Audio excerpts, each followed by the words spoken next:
సమస్యలు అనేవి మా సమస్య మీకేం తెలుస్తుందండి అనొచ్చు. సమస్యలు అనేవి అందరికీ ఉంటాయి. ఉంటాయండి, ఉండవా? అందుకే మన పెద్దలు ఒక సామెత చెప్తారు, ఇంటింటికి ఉంది మట్టి పొయ్యి. ఒక్కొక్కరికి ఒక్కొక్క రకమైన సమస్య. ఎంత చెట్టుకి అంత గాలి అన్నట్టు ఒక్కొక్కరికి అప్పుల బాధ అయితే, మరొకరికి కోర్టు సమస్య అయితే, మరొకరికి కాళ్ళు నొప్పులైతే, మరొకరికి కీళ్ళ నొప్పులైతే, రకరకాల ప్రాబ్లమ్స్ అన్నీ ఒకటి కాదు, ఒక్కొక్కరికి ఒక్కొక్క టైప్ అంతే.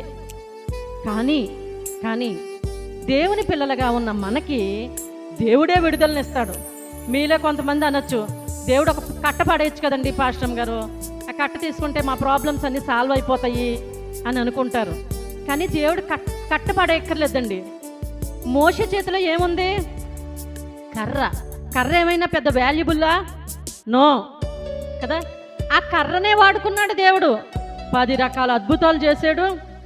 అలాగే ఎర్ర సముద్రాన్నే పాయలు చేసేసాడు, బండను కొట్టి నీళ్లను ప్రవహింపచేసేలాగా దేవుడు చేశాడు.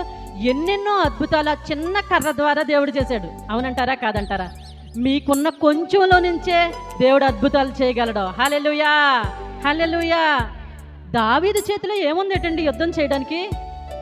చిన్న ఒడిసెల రాయితోటి 6 మూరల జానడ ఎత్తు గొల్యాతుని జయించేలాగా మన దేవుడు చేయలేదా?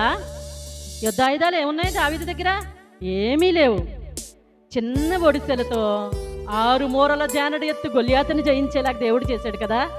పరిస్థితి ఎంత జటిలమైనప్పటికీ ప్రభువుని మాత్రం మనం వేడుకోవడం మానకూడదు.